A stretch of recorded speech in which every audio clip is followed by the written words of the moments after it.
Bonjour, bienvenue dans cette quatrième partie de la série de vidéos dédiée aux notions d'énergie, de puissance et de rendement. Dans celle-ci, on va s'intéresser au rendement. Le rendement est la grandeur qui caractérise l'efficacité d'une transformation physique ou chimique. Afin de décrire ce qu'est le rendement, on va prendre comme exemple ici un récepteur qui pourrait être un moteur. Dans un moteur, à l'entrée, on va retrouver une certaine puissance électrique. Cette puissance électrique d'entrée est considérée comme étant les 100%. À la sortie du moteur, on va retrouver une puissance mécanique. Celle-ci, malheureusement, n'est pas égale aux 100%, donc n'est pas égale à la puissance d'entrée, car le moteur a des pertes. Afin de déterminer la valeur de la puissance de sortie, il suffit de prendre la puissance d'entrée et de lui soustraire les pertes. On peut effectuer exactement le même calcul sur les énergies. Énergie de sortie est égale à énergie d'entrée moins l'énergie perdue. Afin de déterminer le rendement, il suffit d'effectuer la division de la puissance de sortie par la puissance d'entrée, ou l'énergie de sortie divisée par l'énergie d'entrée. Chaque récepteur possède des pertes, son rendement est donc inférieur à 100%. Dans un cas parfait, le rendement serait de 100%.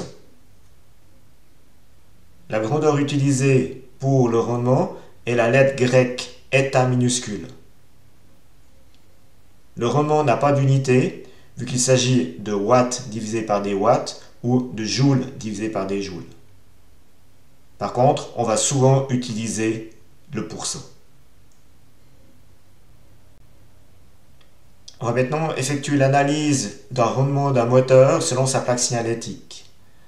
Première information que l'on trouve sur la plaque signalétique, c'est la puissance, ici 1500 watts. Ces 1500 watts qui figurent sur la plaquette signalétique correspondent à la puissance de sortie, donc la puissance mécanique, la puissance à l'arbre. Afin de déterminer la puissance électrique, puissance à l'entrée, il faut tenir compte du rendement. Ce rendement figure sur la plaquette signalétique, on le trouve ici, et il est de 76%.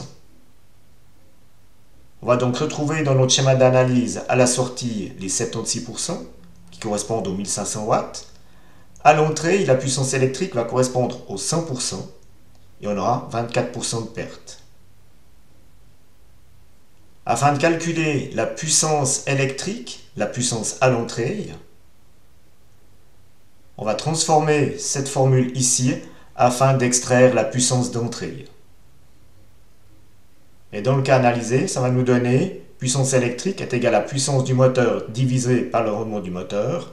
Donc les 1500 watts divisé par les 0,76, on obtient 1974 watts à l'entrée du moteur. Un moyen de contrôle consiste à regarder si la puissance d'entrée est plus élevée que la puissance de sortie. Si ce n'est pas le cas, il y a une erreur de l'analyse. On peut maintenant déterminer la puissance perdue. On a 1974 watts à l'entrée, 1500 watts à la sortie. La différence correspond aux pertes. Donc on a 474 watts de pertes. Ces pertes dans un moteur sont de type magnétique, thermique et mécanique. On va maintenant décrire l'analyse du rendement d'un système à plusieurs récepteurs. Par exemple, on pourrait avoir un moteur, un réducteur et une pompe. À l'entrée de ce système, on va retrouver une puissance, P entrée, qui va entrer dans le récepteur numéro 1.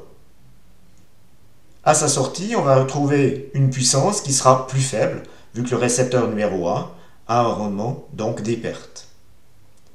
Cette puissance 1 va entrer dans le récepteur 2, et à sa sortie, on va retrouver P2, qui sera plus faible que P1, vu que le récepteur 2 a aussi des pertes.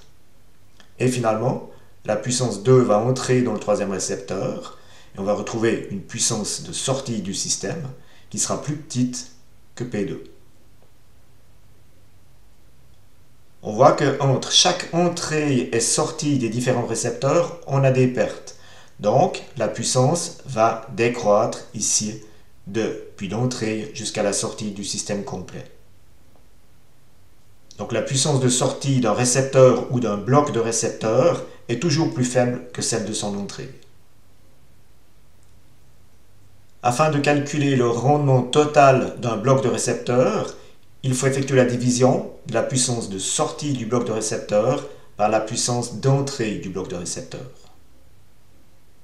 Ou énergie de sortie divisée par énergie d'entrée du bloc de récepteur.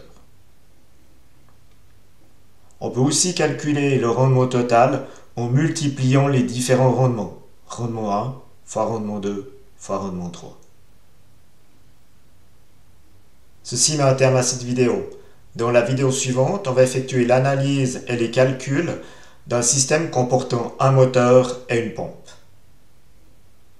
Je vous remercie de votre attention et c'est une bonne journée. Au revoir.